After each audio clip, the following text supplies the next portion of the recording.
Bắn cọ ơi, dục che túc tê chó, bất che té, che háng, che rung chá, xâm khăn rung chá nú, cầm búng lách tật tiệt.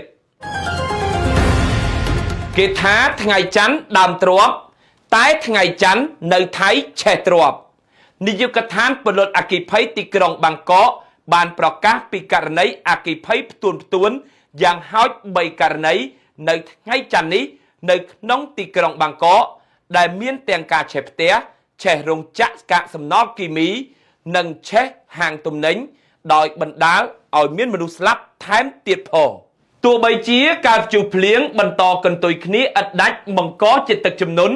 ទាំងបណ្ដាខេត្តទាំងទីក្រុងសើមជោគជាំឥតដាច់រកថ្ងៃស្ងួតសឹងតែមិនឃើញយ៉ាងណាក្តីក៏ប្រទេសថៃនៅតែពើប្រទះទៅនឹងហេតុការណ៍អគ្គិភ័យដ៏ក្តៅគគុកគួរឲ្យកត់សម្គាល់ជាពិសេសនៅក្នុងទីក្រុងបាងកកផ្ទាល់តែម្ដងជាក់ស្ដែងក្រៅពីហេតុការណ៍អគ្គិភ័យឆាបឆេះទូកទេសចរអស់3គ្រឿងនៅលើទន្លេចៅប្រយ៉ានិងភ្លើងឆេះផ្ទះនៅក្បែរផ្លូវព្រាមសងកាលពីយប់ថ្ងៃអាទិត្យនោះចាប់តាំងពីព្រឹកព្រលឹមស្រាងមកដល់វេលាម៉ោង11ថ្ងៃត្រង់ថ្ងៃច័ន្ទដើមសប្តាហ៍ទី15ខែកញ្ញានេះទីក្រុងបាងកកកើតមានគ្រោះអគ្គិភ័យឆាបឆេះយ៉ាងហោច3ករណីប្រភពពី Page Fire and Secure Thailand និងសារព័ត៌មានថៃបានបញ្ជាក់ពីករណីអគ្គិភ័យទាំង3រួមមានករណីទី1ភ្លើងឆេះអគារសពហៅបណ្ដាលឲ្យបរិមម្នាក់ឆេះស្លាប់នៅខណ្ឌយ៉ាណាវ៉ាក្រុងបាងកកនៅវេលាម៉ោង5:05នាទីព្រឹកថ្ងៃទី15ខែកញ្ញាមានសេចក្តីរាយការណ៍ពីគ្រោះអគ្គិភ័យឆាបឆេះអគារសពហៅមួយកន្លែងនៅជិតរង្វង់មូលណាងលីងជីផ្លូវរដ្ឋឆាភិសេកសង្កាត់នងឆនស៊ីក្រមមន្ត្រីពលអគ្គិភ័យបញ្ជាក់ថាភ្លើងបានឆាបឆេះអគារសពហៅកម្ពស់4ជាន់ចំនួន2ល្វែងជាប់គ្នាហើយមូលហេតុដែលភ្លើងឆេះគឺចេញពីឡាន pick up ដែលដឹកទូកបង្កកហើយភ្លើងនេះបានរាលដាលឡើងទៅជាន់ទី2និងជាន់ទី3នៃអគារក្រោយពីអន្តរាគមន៍បាញ់ពន្លត់អស់រយៈពេលប្រហែល20នាទីស្ថានភាពអាចគ្រប់គ្រងបានមន្ត្រីពលអគ្គិភ័យបានប្រទះឃើញសាកសពបរិម្នាក់ដែលដេកស្លាប់ឆេះខ្លោចនៅលើវេរ៉ង់ដាជាន់ទី3ករណីទី2អគ្គិភ័យឆេះរោងចក្រឧស្សាហកម្មកែច្នៃកាកសំណល់គីមីនៅខណ្ឌបាងខុនធានក្រុងបាងកក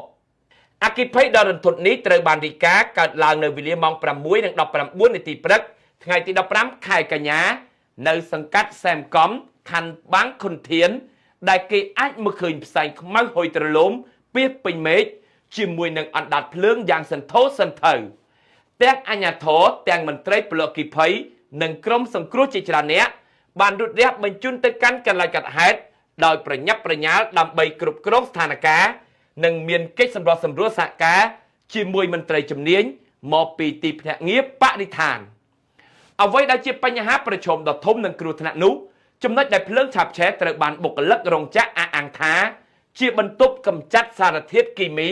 ប្រភេទម៉ាញ៉េស្យូមនិងអាស៊ីតស៊ុលហ្វូរិកដែលមិនអាចប្រើប្រាស់ទឹកដើម្បីពន្លត់បានទេដូច្នេះក្រុមអ្នកពលអគ្គិភ័យបានត្រឹមតែបាញ់ទឹកនៅតំបន់ជុំវិញដើម្បីទប់ស្កាត់កុំឲ្យភ្លើងឆេះរាលដាលតែប៉ុណ្ណោះខណៈដែលកម្មកររោងចក្របានប្រើប្រាស់ excavator ធុនធំជោគខ្សាច់និងស៊ីម៉ង់ដើម្បីចាក់កប់តំបន់នោះដោយចំណាយពេលប្រហែល30នាទីទើបអាចគ្រប់គ្រងស្ថានភាពបានករណីទី3អគ្គិភ័យឆាបឆេះតំបន់លំនៅឋានតាមបណ្ដោយផ្លូវប្រឡាយទឹកផាំងសាយខណ្ឌបាងស៊ឺក្រុងបាងកកនៅវេលាម៉ោង6:41នាទីព្រឹកថ្ងៃទី15ខែកញ្ញាមានសេចក្តីរាយការណ៍អំពីករណីអគ្គិភ័យឆេះផ្ទះប្រជាពលរដ្ឋជាច្រើនខ្នងនៅផ្លូវតនសៃសង្កាត់បាងស៊ឺដោយផ្ទះទាំងនោះសុទ្ធតែជាប្រភេទផ្ទះឈើកម្ពស់2ជាន់សង់ជាប់គ្នាហើយភ្លើងឆាបឆេះយ៉ាងសន្ធោសន្ធៅដោយក្រុមមន្ត្រីពលអគ្គិភ័យជាច្រើនអ្នកនិងឡានជាច្រើនគ្រឿងត្រូវបានបញ្ជូនទៅកាន់កន្លែងកាត់ហេតុដើម្បីគ្រប់គ្រងស្ថានភាពគេនៅមិនទាន់ចេញផ្សាយពីទំហំនៃការខូចខាតនិងមូលហេតុដែលនាំឲ្យកើតមានអគ្គិភ័យនេះនៅឡើយនោះទេគូក៏សម្គាល់ផងដែរថាកាលពីយប់ថ្ងៃអាទិត្យក៏មានគ្រោះអគ្គិភ័យដ៏រន្ធត់មួយបានផ្ទុះឡើងនៅកណ្ដាលទីក្រុងបាងកកដោយអណ្ដាតភ្លើងយ៉ាងសន្ធោសន្ធៅបានឆាបឆេះទូកមួយគ្រឿង ហើយបន្តរាលដាលឆេះទុកចំនួន2គ្រឿងផ្សេងទៀតដែលកំពុងចតនៅចំណតតាមបណ្ដោយដងទន្លេចៅប្រយ៉ាចោះប្រិមិត្តអាចផ្ដល់ចម្លើយម្នាក់មួយបានទេហេតុអ្វីបានជារដូវវស្សាសោះភ្លើងឆេះនៅថៃញឹកញាប់ម្លេះជាពិសេសនៅក្នុងទីក្រុងបាងកកថែមទៀតខ្ញុំបានអារ៉ាពីកម្មវិធី Hot Server